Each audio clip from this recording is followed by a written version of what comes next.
Anyway, as I have said, music is one way to communicate with a person with Alzheimer's.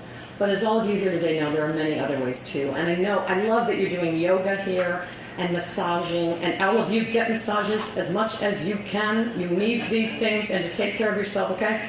But stuff like that for someone with Alzheimer's, I would watch in nursing homes. There were certain people that I knew people weren't touching. And the decline is incredible. And didn't have loved ones coming in. If you just rub someone's hand and touch them, I just think it makes all the difference in the world. I know all of you know that, but it is interesting how some people forget about that, and some nursing homes forget about that, and residences.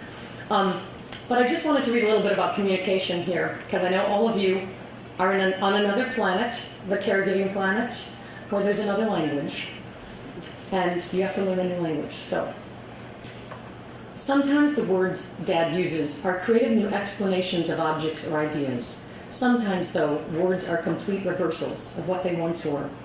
Lately, he points to an object, and the word for it simply isn't there. It's gone. From what I've heard from other caregivers and from the books I've read about Alzheimer's, the use of language is one of the first indications that Alzheimer's is setting in. Sometimes the words are flipped around. Sometimes the person living with Alzheimer's can't find the word.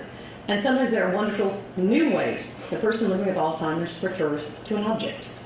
My father has been calling the TV the radio for several years now. No one who spends time with him corrects him anymore. We simply know what he's referring to when he wants to watch TV, and we get up the remote when he begins obsessively wanting the radio.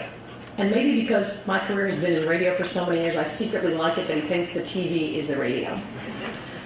Once he called me in a very upset tone from his bedroom. And I didn't say this earlier, but when I came home, he knew he loved me. He knew who I was, but he'd not know my name. So he would, when he wanted me, he'd shout out, "Daughter, where are you? Daughter, where are you?" So he called me Daughter. And that was actually the working title of the book, Daughter, Where Are You? I thought it was a good title. My editor didn't. That's when I realized they don't care. Once you write the book, they do whatever they want with the book. And no, they were great help. They were wonderful, but they did research or something, and they found that line, Measure of the Heart, and actually it's a better title because I didn't even think about it when they found that I'd written that line, because measure, of course, music, bar, measure, I didn't even think about that. So it was good, but it was funny, that was the original title because he shouted that in the house, "Daughter, where are you?" when he wanted me. So once he called me in a very upset tone from his bedroom, "Daughter, can you help me with this?" He was in front of the TV with the remote in his hands. "Look at the radio," he said in a shocked tone. It was a horrible TV picture, hardly decipherable. Okay, everybody agree here, do not let certain people near the remote. All our televisions were like on the wrong channel. That's a really hard thing to manage. These small things that make you so frustrated. All our televisions were down and wrong all the time. And he loved getting it, the remote would be like, "No, Daddy," he'd like run into it and try to touch it.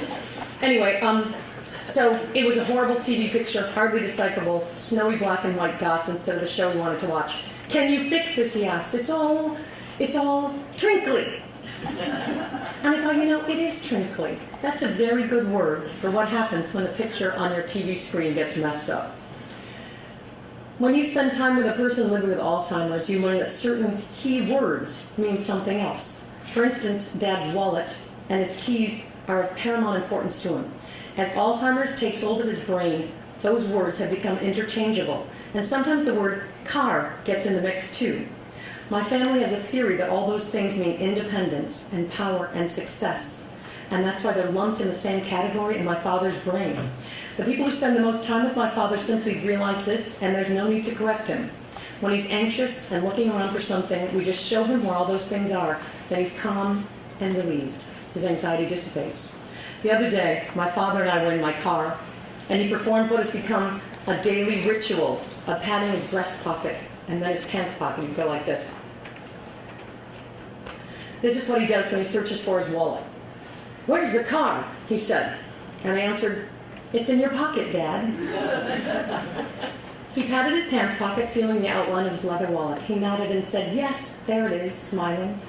I realized then that I was adopting his words. I was adopting his vernacular. I was understanding and using his words instead of trying to teach him mine. I've come to believe that's the way it should be in many cases. There's no need to correct him all the time. So for now, for today, the car is in his pocket, and that's fine with both of us. So this chapter speaks to the way I really believe we must go to the world of the person living with Alzheimer's, instead of forcing that person to go into your world. I'm convinced it's often because people who love the person with Alzheimer's want so desperately for that person to act the way they used to act, to behave the way they used to, so you don't have to see the effects of the disease. One of the saddest things I see is I lecture around the country, is two people sitting, first of all, just not talking at all in a restaurant. That's sad to me. But then I see a really kind of angry spouse saying, no, don't do that. Oh, no, that's wrong. No, that's not. Don't say that. That's not a spoon. That's a fork. Okay, it's a fork. For them, it's a fork. A spoon is a fork, and that's okay. And the other weird thing is, what is it about food? And I did this when I came home. I would order a steak for my dad, because my mom and I were having a steak. He can't cut a steak, and I would do it all the time. And I was like, what is that about? You know what it is? Because I want my old dad back that could order a steak.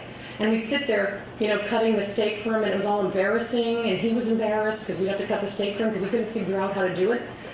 And I see that all the time in restaurants. People helping to cut that fork and knife, it can be a disaster. There's usually something spilled, when you're sort of embarrassed and trying to order. And that's right when this was, and then my dad too went through this phase when I came home. I'd bring him some food, and he'd just look at it and he'd say, I can't eat that. I can't possibly eat that. Oh, look at that. There's no way. And he wouldn't eat, and we were trying to make him eat, and it was all hell.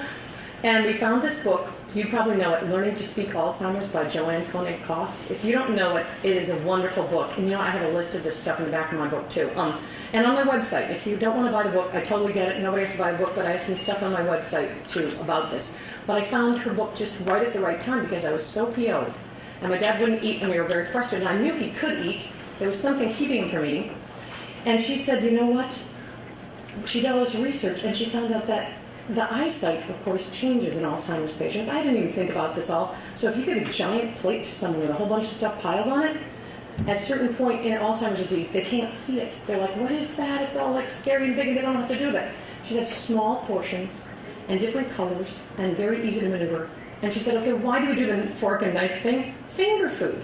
Just give finger food, which I know a lot of you have developed to this point already. I'm probably preaching to the choir, but it is so interesting, these small things in your life that make things so much better.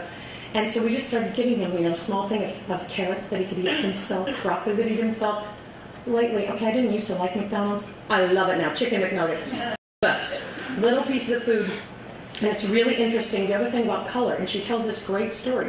She goes around consulting nursing homes, Joanne Koenig Kost. She went to one nursing home where they said, can you please help us? Apparently, people with Alzheimer's do not like fish. And she said, that is not true. People with Alzheimer's like fish, and they said, well, they will never eat it on every Friday. They do not eat it. We serve fish every Friday, and they will not touch it. And she said, what do you serve it with? We serve it on a white plate, white mashed potatoes, and white beans. She said, they can't see it.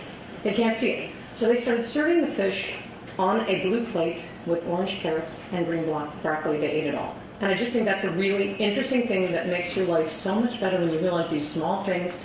And also, why do we have to eat certain things at a certain time of day? When you have Alzheimer's, any joy you can get. We started doing hot fudge sundaes for breakfast. Throw normal out the window. And also, my dad loves sweet things. We sprinkled sugar on everything at one point. I met one woman who sprinkled sugar on everything. And she said it was the best thing she ever did. I'm like, what the heck? I mean, life is short, man. If you want sugar, if you want a hot fudge sundae in the morning, so we bring chocolate shakes. I found places that made chocolate shakes at 7 in the morning. And it actually was kind of fun. And that's what I want to say to you. Throw normal out the window. You're not, and really, I don't care that much what other people think. I don't know about you. I care more about the comfort and happiness of my dad, than looking good in a restaurant. And it's really, these days, people are not uncomfortable watching somebody eat carrots and broccoli with their hands. Anyway, again, this is all about flexible, throwing normal out the window.